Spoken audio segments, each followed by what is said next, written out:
O podcast da mineração é patrocinado pela Agência para o Desenvolvimento e Inovação do Setor Mineral Brasileiro, a ADIM. Olá pessoal, sejam bem-vindos a mais uma entrevista aqui no podcast da mineração.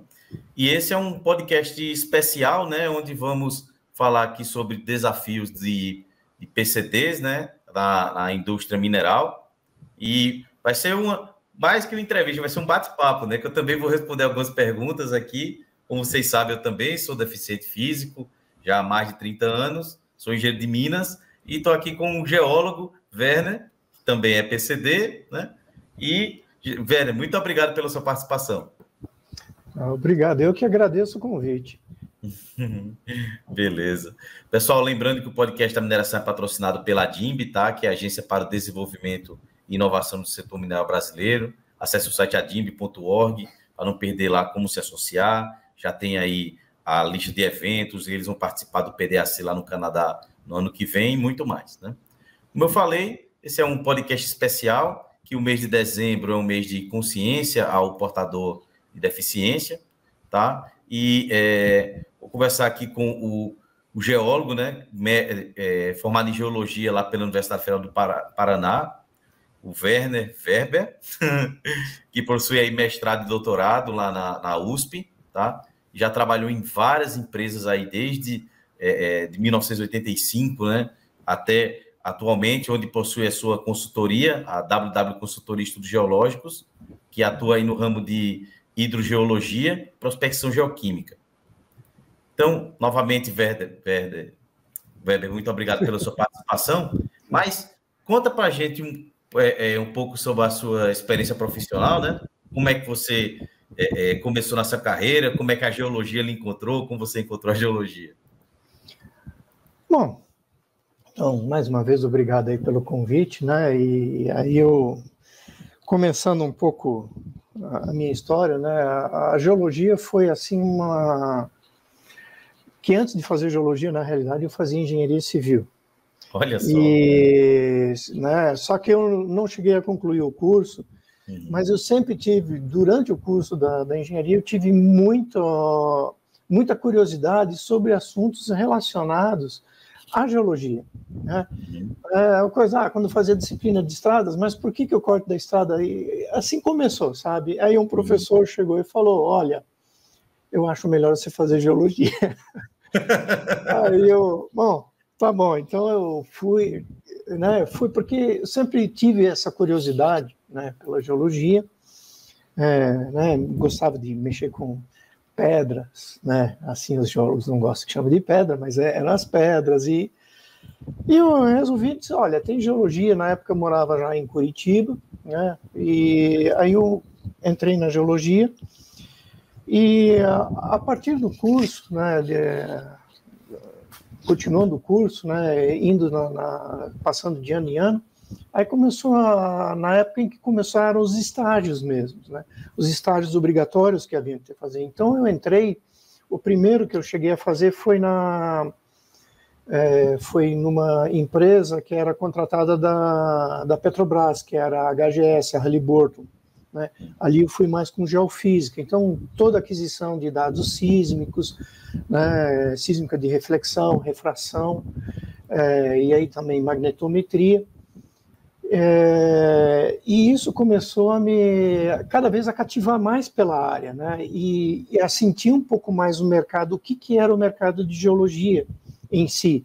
Claro, eu estava num ramo um pouco mais da geofísica, né, mas opa, isso aqui é bacana, isso aqui me interessa, eu estou tomando gosto pela coisa.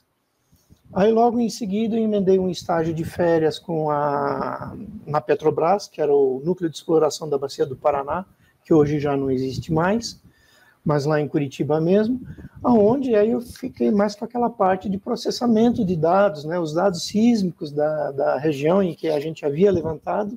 Justamente eu estava tratando, vendo como é que fazia as interpretações, né? Até na época o 3D, que não era... E eu comecei, puxa, que coisa bacana isso, né? E isso foi me envolvendo cada vez mais dentro do curso. Aí depois eu acabei fazendo um estágio na Votorantim Cimentos, né, lá em Rio Branco do Sul, do lado de Curitiba, e entrando para um outro ramo, eu saindo um pouco da geofísica, agora eu vou para a área de mineração, uma mina mesmo, né? E cada vez mais peraí, é isso que eu gosto, eu estou começando a tomar gosto. Então, quer dizer, o estágio em si foi o meu grande start, né? O grande incentivador, continua, é isso que você quer fazer da sua vida, né? Como um profissional. Terminei o curso em 95, praticamente, né? E aí logo em seguida fui contratado por uma empresa, Hidropel, né, que era uma empresa de perfuração de poços tubulares profundos, né, onde eu fiquei lá um ano como, digamos, representante da empresa. Era questão de fazer a descrição dos logs dos furos, locar furos, né, e assim por diante, fazer, né, a questão de venda também, né, eu falava, olha, eu estou vendendo um vendedor de poço, mas, né, então começou a haver essa interação. Então eu comecei a pegar algumas, digamos, algumas partes da geologia, algumas disciplinas da geologia que me chamaram muita atenção, né? E aí apareceu logo em seguida, quando eu estava lá na Hidropel, uns 8 meses, um professor meu, né, ele me chamou e disse, olha, eu tenho uma vaga para te indicar a fazer um mestrado na USP São Paulo. Aí eu olhei assim, pode ser uma boa, né? Aí eu, mas do que é? Ele, não, é geoquímica isotópica, geocronologia praticamente, né? Aí eu disse, vamos lá, vamos encarar um novo desafio. E assim, né, fiz um mestrado. Durante o mestrado lá, teve uma época que eu fiz alguns trabalhos por fora mesmo, né? Nem freelance. E aí eu emendei praticamente com o doutorado, né? Isso foi de 96 até 2004, praticamente. Terminei o doutorado. Aí foi uma época que era a questão, vou para o meio acadêmico ou eu vou agora para o meio mais corporativo? Exato. Então eu fiquei no fiel da balança ali, vai para um, para outro. Mas a academia nessa época era uma época muito ruim, os concursos ainda não, sabe, não estava, o governo não estava ainda liberando tantos os concursos para professores.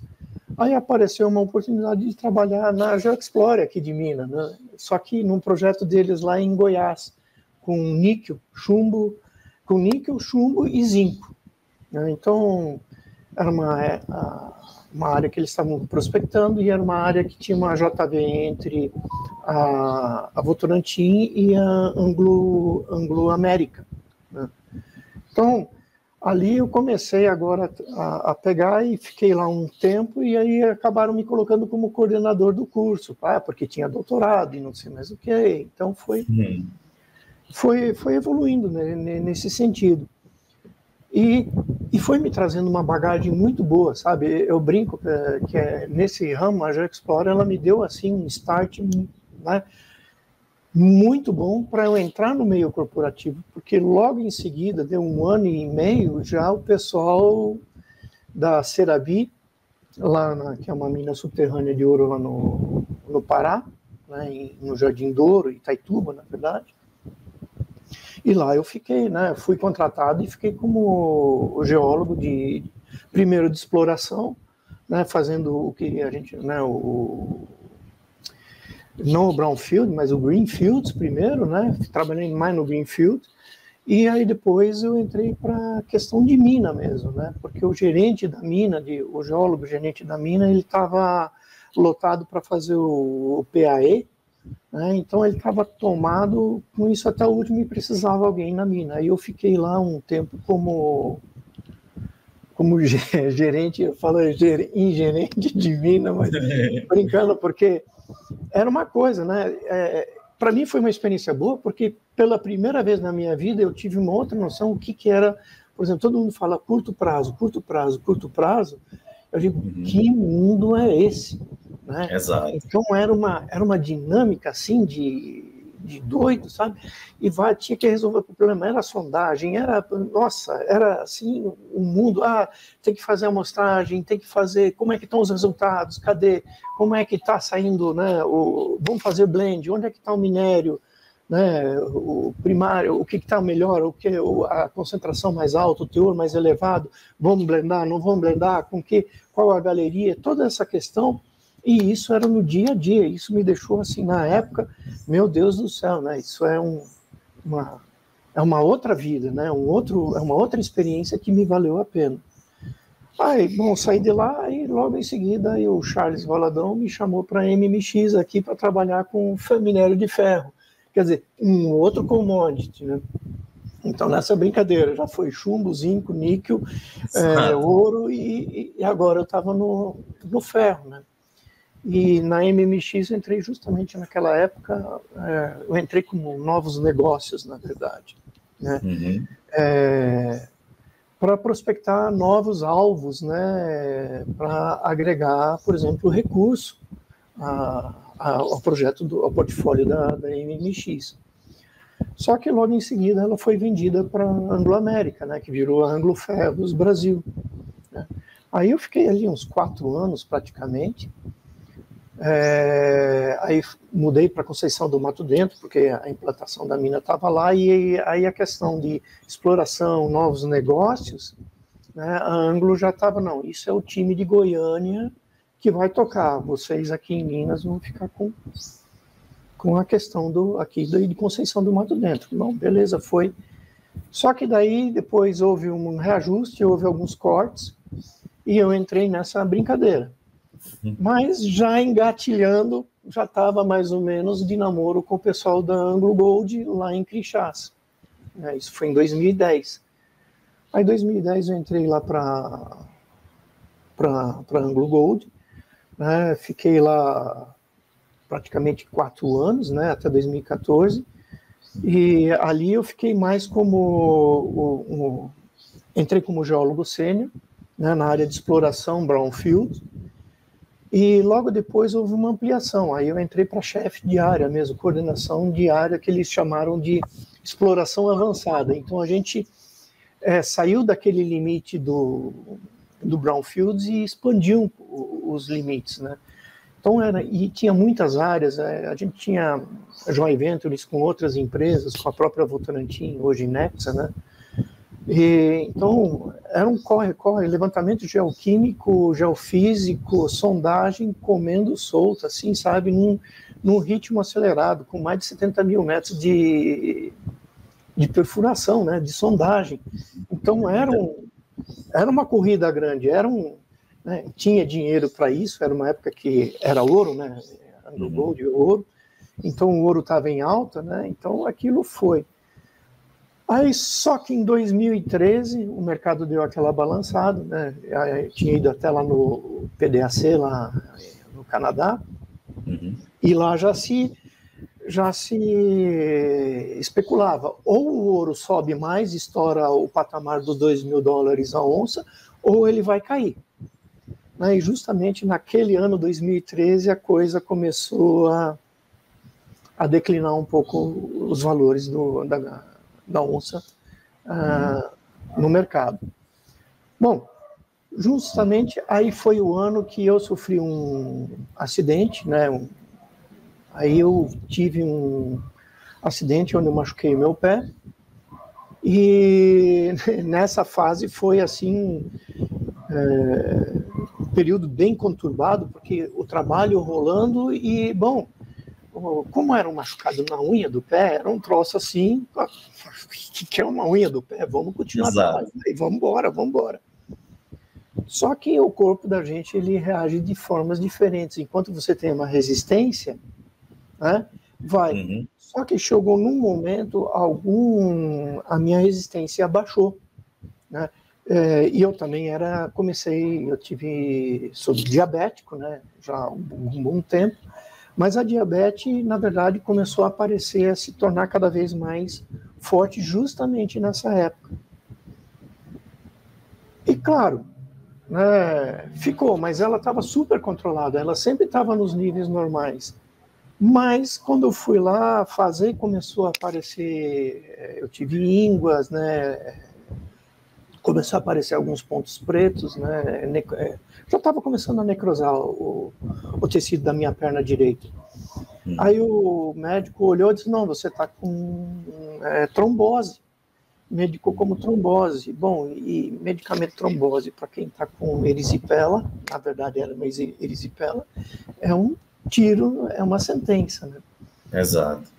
Aí só que a coisa evoluiu de tal forma que em menos de uma semana, né, isso foi em final de julho de 2013, foi em uma semana, eu praticamente, a minha perna direita, ela estava gangrenada até o joelho praticamente. E aí me levaram rápido para um hospital lá em Goiânia, onde fui amputado. Né? E aí, vamos lá, 6 meses de molho, e vai. Aí eu continuei afastado, né? Mas aí depois eu retornei depois de 6 meses, eu voltei para as atividades lá na Anglo, né? Lá em Crixás, lá na Serra Grande. Só que os projetos começaram a minguar, fiquei fazendo mais parte agora, um pouco menos campo, mais escritório, né? E aí depois resolveram cortes, né? Não sou só eu, mas outros também foram demitidos na mesma época, né? Por questão de cortes nos projetos. E, bom, foi. Só que nesse meio tempo, aí até quem era o meu gerente direto, né? Aí o Diogo, ele chegou e falou, cara, tá aparecendo, você tem doutorado, tem uma grande oportunidade para você dar aula no UniBH, que é um curso que estão formando e não sei o que lá, é um Ulisses, que também é formado na Federal do Paraná, ele está precisando de gente com doutorado, você topa? Aí eu disse, tô dentro, né, vamos mudar de novo, sair de Crixás e ir para Belo Horizonte, e foi, e ali o UniBH para mim foi assim, digamos, nos meus 7 anos de empresa, né, fui muito bem aceito lá dentro, claro, né, montando um curso desde o início, né? Foi uma... Que legal. E a gente passou por todo o processo de avaliação do MEC. Então, isso gerou, né? Primeiro, você ter um curso de geologia numa universidade privada, onde você tem 2 grandes universidades federais, Ouro Preto e o FMG. O que esses caras estão querendo fazer aqui? Né? Mas esse era o foco, existia um nicho para isso, né? E a gente trabalhou nesse nicho para alunos, por exemplo, a boa parte dos cursos eram noturnos, e aonde eu fiquei engajando, trazendo toda aquela experiência que eu tive do campo, né, de trabalhar nas empresas, de ver o dia a dia do empreendimento, e agora juntando com o meu conhecimento acadêmico, né? E tentando colocar isso, ó, gurizada, a coisa é assim que funciona, né? E eu fiquei lá, né, até foi 2021 que eu pedi desligamento.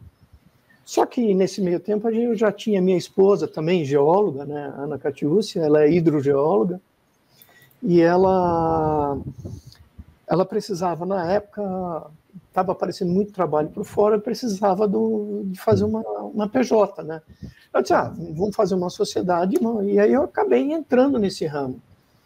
E ela me puxou de novo, de volta, lá para trás, quando comecei com a hidro, né, me puxou de volta para esse ramo. Aí eu, opa, beleza, vamos lá. E aí apareceram alguns trabalhos de mapeamento, geoquímica mesmo, hidrogeologia, foi mais essa, e uma questão mais ambiental, né? Inclusive até alguns cursos, né, de hidro para empresas, né, que a gente deu, de software também, trabalhando com modelamento geológico na parte de hidro. Então, digamos assim, já me delongando um pouco, mas é um resumo da minha trajetória. Hoje eu estou praticamente assim, esperando a minha aposentadoria, sabe? Para Ouro Branco, para ficar olhando para essa serra maravilhosa daqui. E aí eu tô só, se pinta um trabalho, alguma coisa ou outra, aí eu tô já meio que, como é que se diz? aposentando as minhas, encostando as minhas botas. Certo, que legal.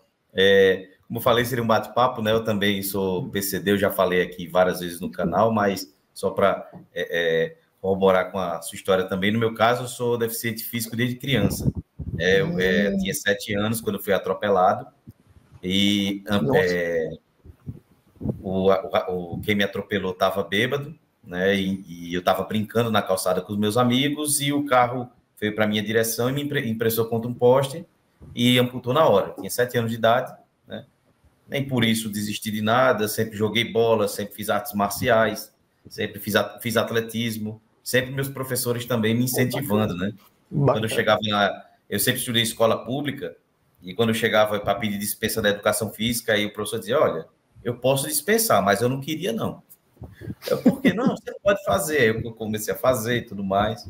Aí me tornei técnico em informática, e quando eu fui para a universidade, eu também não fiz engenharia de Minas, eu fiz meteorologia, mas aí, do meio, quando eu tinha feito 2 anos e meio de curso, eu vi que o mercado de trabalho para meteorologista era um pouco complicado, tinha que fazer mestrado, doutorado, depois fazer concurso.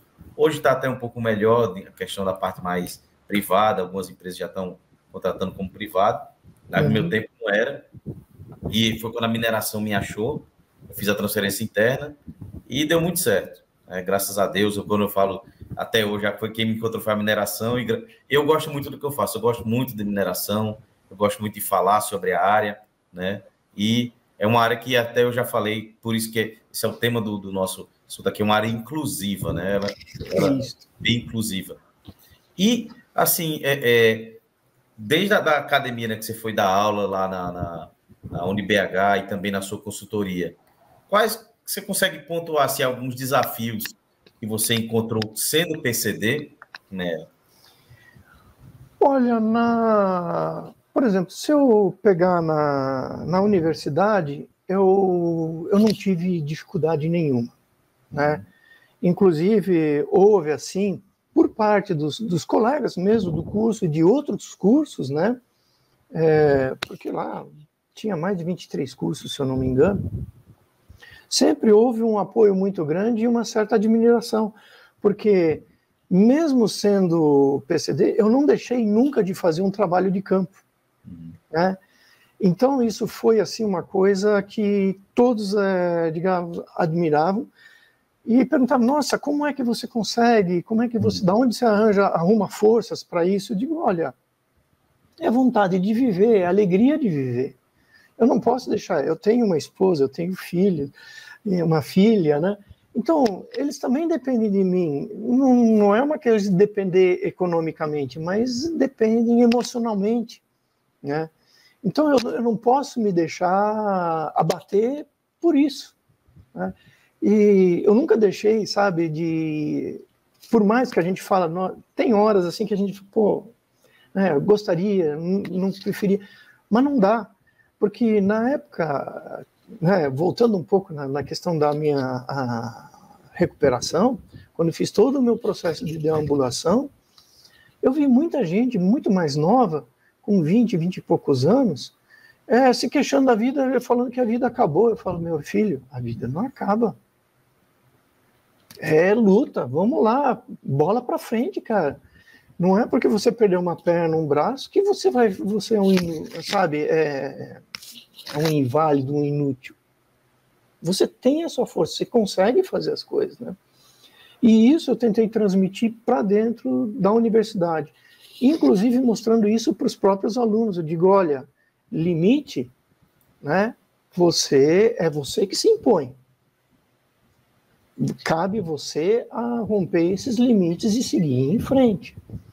Até tem uma brincadeira de mau gosto, mas que dá para contar aí. Eu falo: isso aí eu faço com o pé nas costas. Aí eu ficava olhando, eu tirava a prótese e colocava o pé nas costas. Aí eles: mas assim também não. Mas é claro, né? Pode parecer, não, é o que eu falei, eu não tenho problema com isso, né? É uma coisa que eu tenho como levar para a vida. E para mim isso é um incentivo para continuar a ir em frente. né? Não deixei de fazer minhas escaladas, minhas caminhadas, ir para a serra, até tentei voltar a andar de bicicleta, mas, sabe, isso foi, e dentro da universidade, isso não foi empecilho. Na consultoria, eu já vi que havia um pouco de, digamos assim, alguns receios de trabalhos de campo. Assim, será que ele vai conseguir? Né? Isso já escutei, né? E aí, então, eu fiquei meio assim, disse, quer saber de uma coisa? Eu vou mostrar que eu consigo fazer. Só que é o seguinte, eu vou fazer na minha velocidade, eu tenho meu tempo, eu tenho meu ritmo, e não existe uma limitação, assim, eu vou dizer, não existe uma limitação, dizer, olha, eu não consigo fazer. Né? Bom, a não ser que eu tenha que dar um salto enorme aí, que o cara me mande saltar 10, 20, 30 metros, aí eu não vou conseguir, claro, porque eu só tenho impulso numa perna. Né? A minha prótese não me permite que eu tenha essa desenvoltura. Né? Mas eu consigo, olha a melhor forma de resolver, e eu vou simplesmente levantando. Eu tive que fazer cadastro de nascentes numa consultoria aí.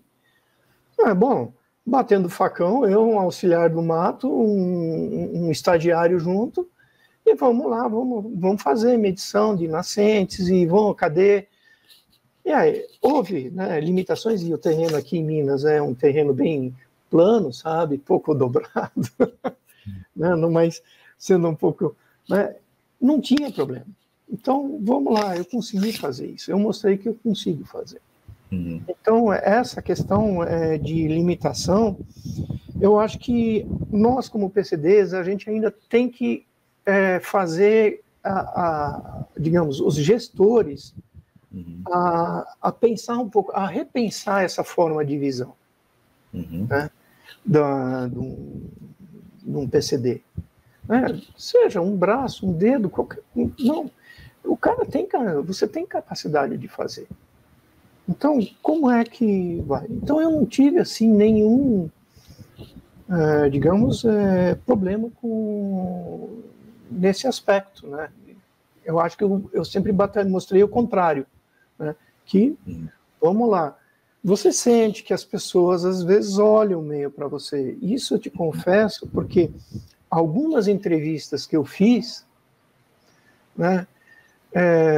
Eu li uns livros aí sobre comportamento, fazer leitura de comportamento em entrevistas e coisa, e aí foi realmente uma coisa que me mostrou que quando eu estou fazendo uma entrevista, a palavra PCD, teve um que foi icônico, lógico, resguardando aí, sendo ético, né, não vou falar o nome da empresa, mas ela falou assim, você tem limitação...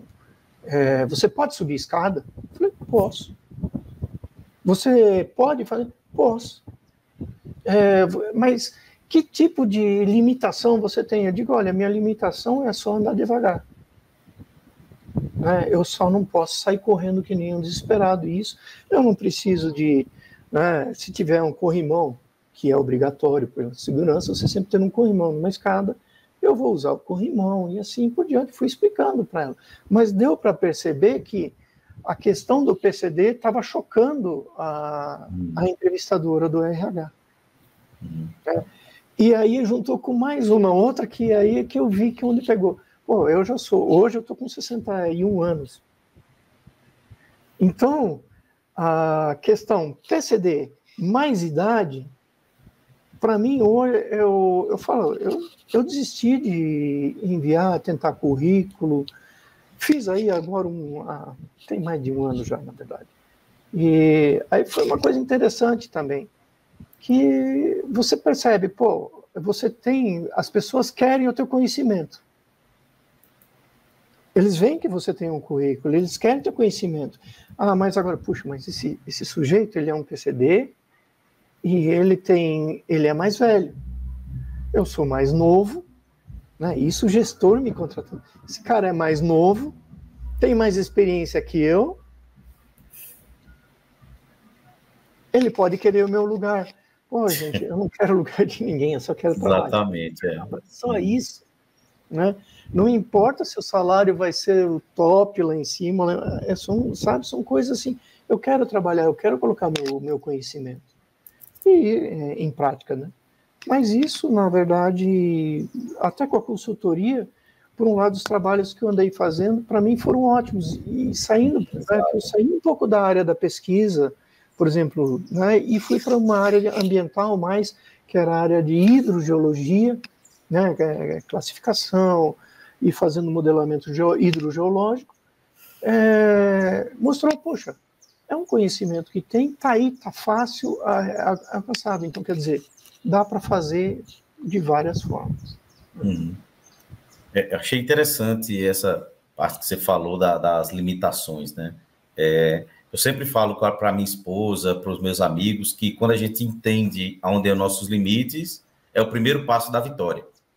Né? Sempre quando eu converso com o pessoal das associações, eu falo até aquele filme dos 300 de Esparta, que o Ephialtes lá, que é o Corcunda, né? Isso, ele quis ajudar o Rei Leônidas lá contra os persas. Contra os persas, persas. ele falou, olha, eu posso usar você para ajudar nos feridos, levar água, mas como lutador não pode. Então o Ephialtes não entendeu a limitação dele, né? E não entendeu que o rei estava protegendo ele. E eu acho que as empresas deviam pensar, como você falou, né, nessa questão, né? Eu tenho também limitações, e como você falou, de andar um pouco mais rápido. Eu até fiquei lembrando que já falei isso várias vezes, mas nunca deixei também de andar na mina.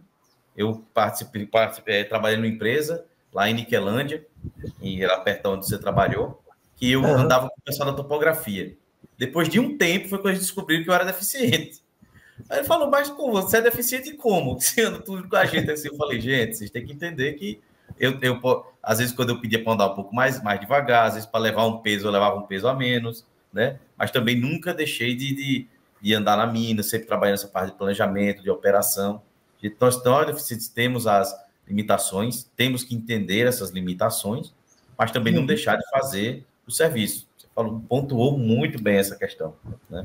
E outra coisa também, às vezes, que eu falo muito é a questão não só do acesso, mas da acessibilidade, né? Acessibilidade, exato.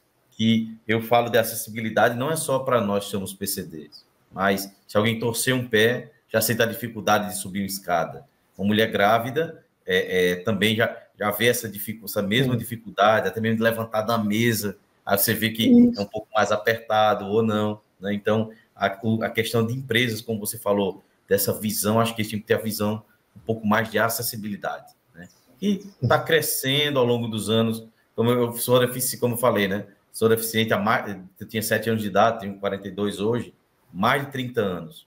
Há 30 anos atrás era outra visão, era outra coisa.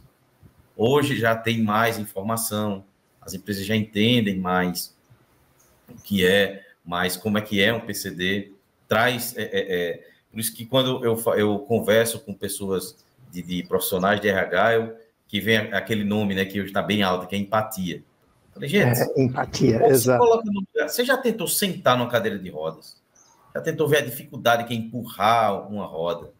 Já tentei, algumas entender, eu já fiquei grávida, eu sei como é que é difícil, como foi exatamente. É isso que você tem que entender. E outro ponto também muito importante é não querer o PCD ou qualquer outro profissional, não quer tomar o lugar de ninguém. Quer o seu lugar e mostrar o seu valor. Né? É o que eu falo sempre, eu digo, gente, eu não quero lugar de ninguém, eu quero mostrar realmente o meu valor aí, como você falou aí no início. Não, e essa questão, né, a questão da acessibilidade, ela realmente ela é importante. Eu vejo, assim, alguns programas de inclusão, mas eu vejo... Bom, aí também é uma coisa que eu não sei,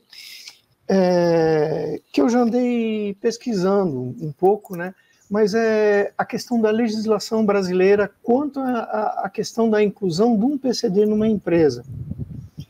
Então, você veja bem, Johnny, o que eu acho, né, que talvez seja um dos empecilhos, apesar de a gente tentar, né, de ser um pouco refratário para alguns gestores, é a questão da legislação. Porque ela coloca, agora eu não lembro, é uma 821, mas ela coloca um dado interessante. Se você cria uma vaga para um PCD numa empresa, por exemplo, no meu caso, eu, como geólogo, se eu for um geólogo e eu tenho mestrado, doutorado e assim, se eu sair fora, para eles me demitirem, eles têm que achar alguém que pelo menos seja deficiente e que tenha a mesma, sabe, o mesmo, digamos, nível. As mesmas skills, As mesmas skills que os meus. E isso eu senti na época que eu fui cortado, porque o medo da empresa foi justamente esse, que ficasse caracterizado como se eles tinham lá um cara com um status tal, um status tal dentro da empresa, e aí o Ministério do Trabalho, bom, nós precisamos demitir ele, como é que nós vamos fazer? Eu tenho que colocar alguém, um PCD que tem alguma deficiência e com essas, digamos, com todo esse conhecimento, com exatamente. Essa formação. Isso quebra um pouco a gente, sabe? Uhum. Então eu acho que a iniciativa é bacana, eu acho muito boa, realmente, só que eu acho que a lei precisa um pouco se amoldar também para que a empresa crie essa... Opa, não, peraí, beleza, agora eu tenho isso um pouco mais... Não estou engessado, né? Porque isso engessa. Exatamente. A gente já, como gestor, a gente sabe que as coisas são complicadas nesse aspecto. Exatamente. Você falou tudo, essa questão dessas revisões, né, precisam ser feitas também. E faço um adendo que você falou, às vezes alguns estabelecimentos mesmo, ou empresas que eu já visitei, acharam, não, eu sou adaptado, eu tenho um banheiro para deficiente. Para chegar no banheiro tem uma escada. Eu falo, gente, vocês têm que prestar atenção um pouco, né? Porque se fosse a questão de um alvará, o alvará sai, né? O alvará sai para aquele prédio. É um banheiro deficiente, mas tem uma escada. Então, são coisas que precisam ser revistas mesmo, precisam ser revisitadas, né? Uhum. E você falou até mesmo que teve admiração por parte dos seus colegas de trabalho, mas teve algum momento, assim, algum estigma que foi criado ou que você observou, assim, no seu ambiente de trabalho ou algum outro ambiente, por ser PCD, no caso? Olha, eu acho que vou ser bem sincero. Se eu tive alguma coisa assim, eu simplesmente deletei, eu ignoro. Uhum. Sabe? Eu acabo ignorando porque uma coisa que a gente vai aprendendo com a vida é, sabe, mazelas. Uhum. Deixa para lá, porque, sabe, ficar se estressando por isso, bom, tá bom, é a sua opinião, né? Uhum. E aí, eu percebi, alguns e outros olhavam, pô, mas um banheiro, é a mesma coisa, um banheiro só para PCD, eu vou usar o banheiro do PCD, pô, mas esse banheiro é exclusivo para um PCD, não é para você que é normal. Ah, não, é porque o teu banheiro tá sujo. As coisas bestas desse jeito. Uhum. E eu vi que no atrito com a pessoa, olha, pô, sabe porque você é especial? Eu senti assim, sabe, mas deixa pra lá, cara. Eu não vou entrar no mérito da questão. Então, sabe, são coisas pequenas e bestas que eu classifico assim como besteiras, né? Eu achei assim que a maioria das assim olhares, na verdade, olhares estranhos, né? Exato. E o que eu acho, aí eu até falando em olhares estranhos, é que, por exemplo, eu não escondo. Quando eu estou fora, estou andando de bermuda, eu estou mostrando a minha prótese, o meu joelho. E quando eu estou no supermercado, na rua, o que eu vejo? As mães andando com os filhos vão me acompanhando. Mãe, ele é um robô. Aí, meu filho, ai, desculpa, eu digo, não é vergonha, é curiosidade, é a ingenuidade dele, ele está querendo ver. Exatamente, é. Então, poxa, é tão bom você ir lá conversar com uma criança e falar, não, tá vendo, aconteceu isso, aquilo. Eu sou meio robô, viu? Aí eu brinco, faço algumas coisas assim com eles, aí deixa tocar na prótese, porque é uma curiosidade. Né? Uhum. E a mãe, não, meu Deus do céu, eu digo, não, pô, eu não sou um cara, não sou um alienígena, eu sou um ser humano aqui. Então, isso é importante. E isso que as pessoas, às vezes, elas têm que tomar consciência disso, sabe? Eu não sou diferente. Né? É isso. Não, você falou um negócio muito importante. Às vezes eu falo, já falei em palestras, que as pessoas têm medo. Isso é do ser humano, né? A gente tem medo do que não conhece. E às vezes o medo, às vezes, inclui proteção, como eu já disse. Às vezes uma pessoa chegou para mim e falou: olha, eu tenho medo de você cair. Eu digo: não, relaxa, cara, relaxa, eu não vou cair, não. E se eu cair, eu falei: a mesma chance que eu tenho de cair é que você tem de cair também, né? Porque andar, tropeçar aqui, né? Eu posso ter um reflexo a mais ou a menos, mas esse terreno pode derrubar tanto a mim quanto você, fica tranquilo. E uma das coisas que eu desencanei também já há muito tempo foi a questão que você falou, né, de estar olhando. Né? Eu, adolescente, deficiente, né? Então, todo mundo sempre olhou, sempre falou, mas eu fiz todas as mesmas coisas. Quando estava a febre de bicicleta, eu aprendi a andar de bicicleta. Caí mais do que meus amigos, que aprenderam com mais facilidade. Eu caí muito mais, mas eu aprendi também. A febre dos patins. Eu também comecei a andar de patins. Demorei mais do que os meus amigos, mas andei de patins. Né? De dança, quando teve a época que todo mundo está dançando nas festas. Eu demorei mais para aprender a dançar, mas eu dancei também. Né? Então, eu desencanei total de olhar. Inclusive hoje, alguns anos atrás, eu falei, pô, já que estão olhando tanto para minha perna, eu vou dar uma customizada. Aí foi quando eu conheci a impressão 3D, aí eu mandei fazer uma cobertura de impressão 3D. Ficou, como a gente diz aqui nós, ficou arretado, ficou excelente. Eu fiz isso também no meu encaixe. Aí depois eu fiz uma cobertura de fibra de carbono, aí mandei adesivar minha perna inteira. Tem aqui um reator em arco do Homem de Ferro, aí tem a foto, tem a silhueta do Homem de Ferro, tem o símbolo dos Vingadores. E acontece com todo deficiente mesmo, que usa prótese, as crianças falam, olha só, ele é meio robô. Quantas vezes eu já ouvi isso? Às vezes, quando vê a foto, fala, olha, é um Homem de Ferro, Rodrigo. Sou Homem de Ferro. Eu falo, sou Homem de Ferro, não fala para ninguém, não.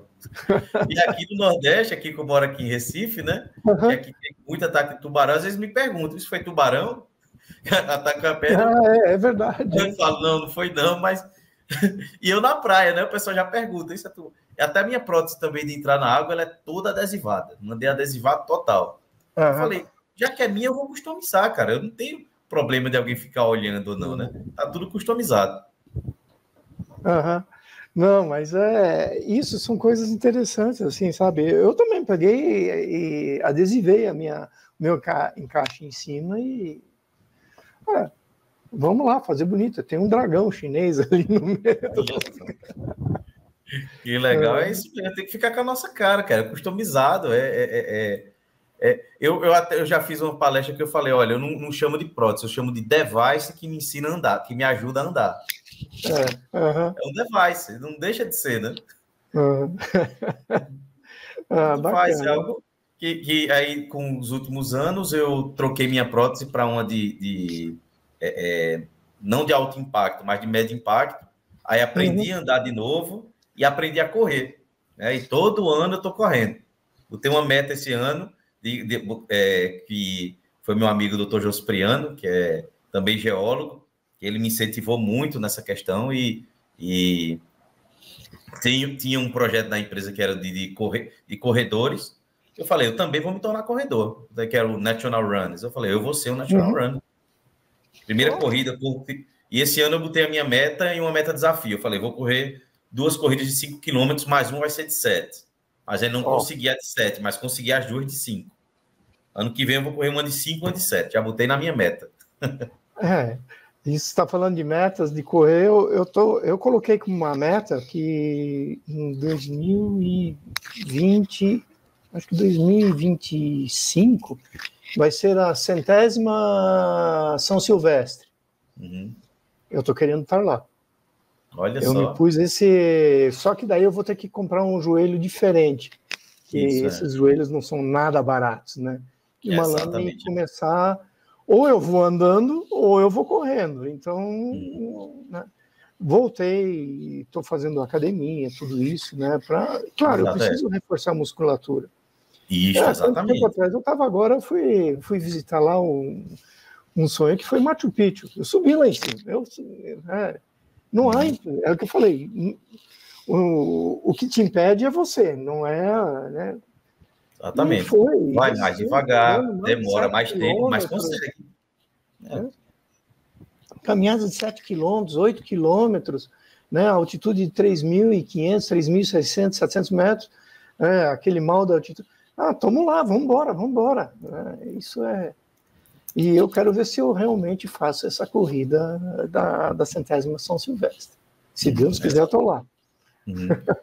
Eu botei nessa meta também. Vou ver se eu consigo me preparar suficiente para conseguir terminar também e participar da São Silvestre também. Você me deu uma grande ideia. A gente se encontra lá, uai. Pois é, se encontra lá, pode ter certeza. Se der tudo certo, a gente se encontra lá. Já deu uma grande ideia aí, né? E a gente falou um pouco, né, sobre isso, mas hoje a gente vê aí vários processos, né, de inclusão de PCD nas empresas, né? Que conselho, assim, para as empresas você gostaria de dar para que melhorasse esse tipo de inclusão? Olha, eu acho que a questão é realmente ampliar um pouco mais esse programa de inclusão, né?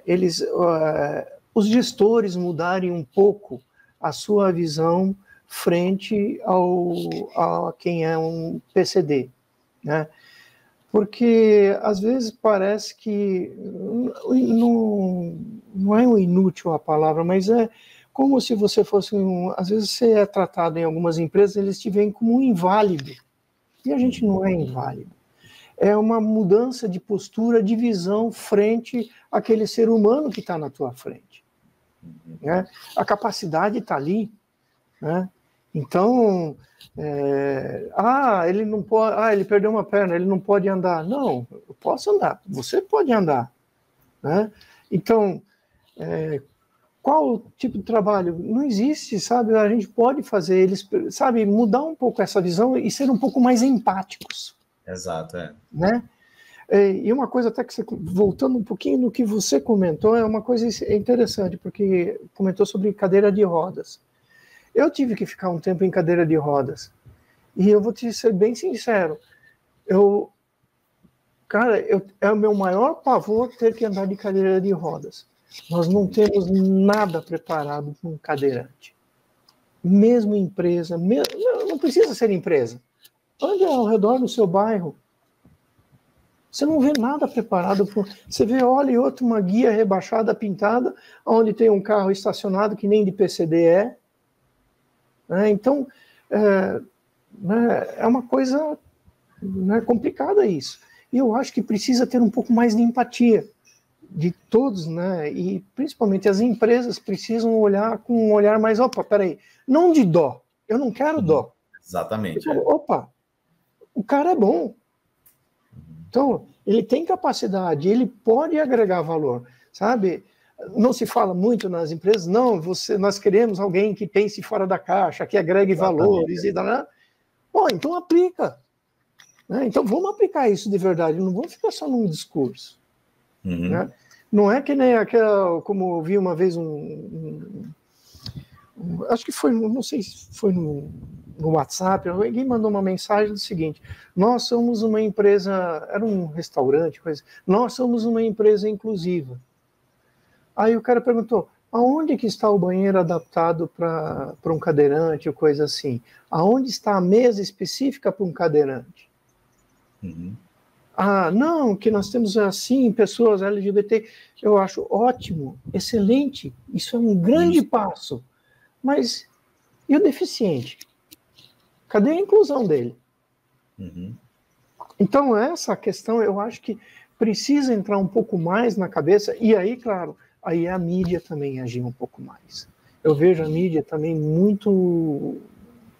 ainda muito, digamos, sabe, no início, não dá isso. E o conselho que eu dou para as empresas, sejam um pouco mais empáticos, né? Se coloquem no lugar. Exatamente.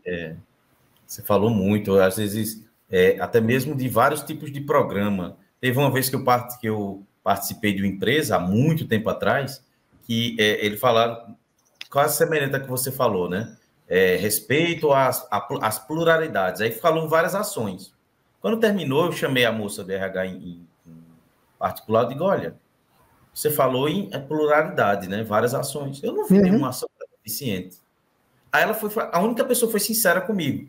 Das 3 pessoas lá que eu conversei, 2 tentaram dar a volta e uma terceira falou, sabe por que não tem? Porque a gente não esqueceu. Mas vamos colocar agora.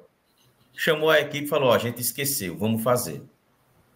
E fez e ficou decente. Ela falou, olha, e chamou aquela turma de novo para conversar, disse, olha, a gente esqueceu, porque aí ela foi muito empática mesmo nesse sentido. Ela disse que esqueceu porque realmente não tinha essa visão e começou a ter essa visão e estudou para entender. Eu fiz uma entrevista há um tempo atrás com um professor amigo meu e ele falou que, aqui mesmo no canal, vou deixar até o card, que ele falou que as calçadas, né, é o primeiro obstáculo para a gente encontrar o mundo exterior. Isso. E uma cidade é medida, para ser acessível, é medida pela quantidade de calçadas que ela tem. A gente tem hoje, eu passo lá na minha rua quando eu vou para a minha sala, não tem calçada, né? Ou a calçada toda quebrada, ou às vezes a própria poste é no meio da calçada, as próprias estruturas invadiram a calçada, você tem que ir por meio dos carros. Isso até para as pessoas normais, ditas normais, é complicado. A valer para a gente, que é PT-PCD. E ainda mais para um cadeirante. Né? Eu, certa vez, lá na universidade, eu falei para o pessoal, que foi uma eleição para reitor, eu falei, olha, que ações vocês têm para o público deficiente, para o PCD da universidade? E falei que a universidade não era acessível. E disse, se vocês estão achando que eu estou falando alguma incoerência, subam na cadeira de rodas e vem fazer essa pergunta aqui na arquibancada, no balcão lá como é que chama? No palco. Quando eles olharam, o palco não tinha rampa, só tinha escada. Eu falei, o cadeirante sobe aqui em cima? Não sobe. Né? Então, do simples palco, aí eu falei, acessar não, mas lá na frente tem uma rampa. Eu falei, sim, mas e se ele precisar subir aqui para fazer uma palestra? Vamos botar ele no colo aqui? Entendeu? Então, é ser mais empático mesmo. Não eu falo sempre, não adianta você dar a vaga para o PCD ou para o LGBT, o que for. Tem que dar a acessibilidade, tem que dar acesso. Tem que criar um programa realmente que ou capacite ou que dê oportunidade de crescimento. Não é só, estamos cumprindo a meta, acabou-se. Não, tem que dar oportunidade de crescimento também. Dentro, não estou falando levar um cadeirante para frente de lavra, mas ele pode sim contribuir com, como você falou, com a propriedade intelectual, com um treinamento específico. Esse cara aqui é o único que sabe o software de hidrogeologia. Ponto. Vamos consumir esse cara aqui, vamos consumir o conhecimento dele. É isso que existe. Não, de todas as que chamam hoje minorias, né? Todas as classes, né? Quaisquer que seja, não dê só a vaga, dê também o programa e a forma de crescimento e de acessibilidade também. É isso aí. É uma sociedade mais empática, quer dizer, um pouco mais. Que compreenda mais, né? Que comece a enxergar mesmo. Eu falo muito com os meus filhos, com minha esposa. Eu falo, vamos começar a olhar um pouco ao redor. Vamos começar um pouco a olhar ao redor. Se você tivesse uma dificuldade aqui, qual seria? Eu falo isso com a equipe que eu já trabalhei. Eu falo, se eu consigo fazer, você também consegue, né? Então, vamos pensar assim, o que é que pode ser feito para melhorar, né? determinada vez na mina, eu só posso dirigir carro automático, né? Porque a lei diz isso. Quando eu ia para a mina, eu esperava alguém que só tinha carro manual. Eu falei, mas vai ficar esperando? Eu digo, não, eu não posso. É a minha limitação, mas eu vou esperar alguém para ir. Aí eu programava antes, era para poder ir, mas também não deixava de ir, né? Sim, é isso mesmo. Mas as coisas hoje, e a gente tem tecnologia para tudo isso. Nós já temos tecnologia para avançar, né? Então você falou carro automático. O meu carro é automático, é adaptado. O pedal, o acelerador é do lado esquerdo. Né? Então, caminhão, qualquer coisa, posso dirigir. Isso, é. Então, tá aí. Cadê a limitação? É uma questão, é uma adaptaçãozinha de nada. Não custa nada. Acabou. Exatamente. Werner, estamos chegando aqui ao final da nossa conversa, né? Novamente agradecer a você, a gente levantar essa questão de um assunto tão importante que é o da acessibilidade. Nós somos PCDs aí, temos, como o pessoal fala hoje, temos local de fala para falar. Que mensagem você gostaria de deixar para transmitir, né, a todo o nosso público aqui sobre essa parte de inclusão de PCD? E fica à vontade aí para falar o que quiser a mais. Olha, eu acho que sendo bem curto e bem grosso, sabe, bem curto mesmo, não desista. Siga em frente. Vale a pena. Vale a pena. A vida é maravilhosa. A verdade é essa, sabe? Com tudo que acontece, mas não existe aquele... Até, às vezes, um pontapé na bunda não te empurra para frente. Então, exatamente. Então, é isso aí. Eu digo, siga, tenha garra e vá em frente. Lute pelos seus direitos. Muito excelente, Fábio. Não podíamos terminar melhor essa entrevista com essa frase. Novamente, meu amigo, muito obrigado. E vou deixar aqui o desafio, tá? A gente se encontra lá na São Silvestre. Olha, tá marcado, hein? Tá marcado. Está registrado aqui no podcast da mineração. Vou encontrar com o Werner em 2025, lá na 100ª São Silvestre. Pode esperar. Tá bom. Eu normalmente me preparo uns meses, vou me preparar muito mais, mas eu vou. Tá bom, então tá marcado. Vamos lá, eu já tô, pelo menos umas caminhadas eu já tô fazendo. Então... Exatamente, 5 quilômetros eu estou garantindo, mas aí vamos devagarzinho para chegar até o final. Aí me preparo bem mais, mas eu vou participar e chegar no final. Devagar e sempre. Devagar e sempre, vamos conseguir sim.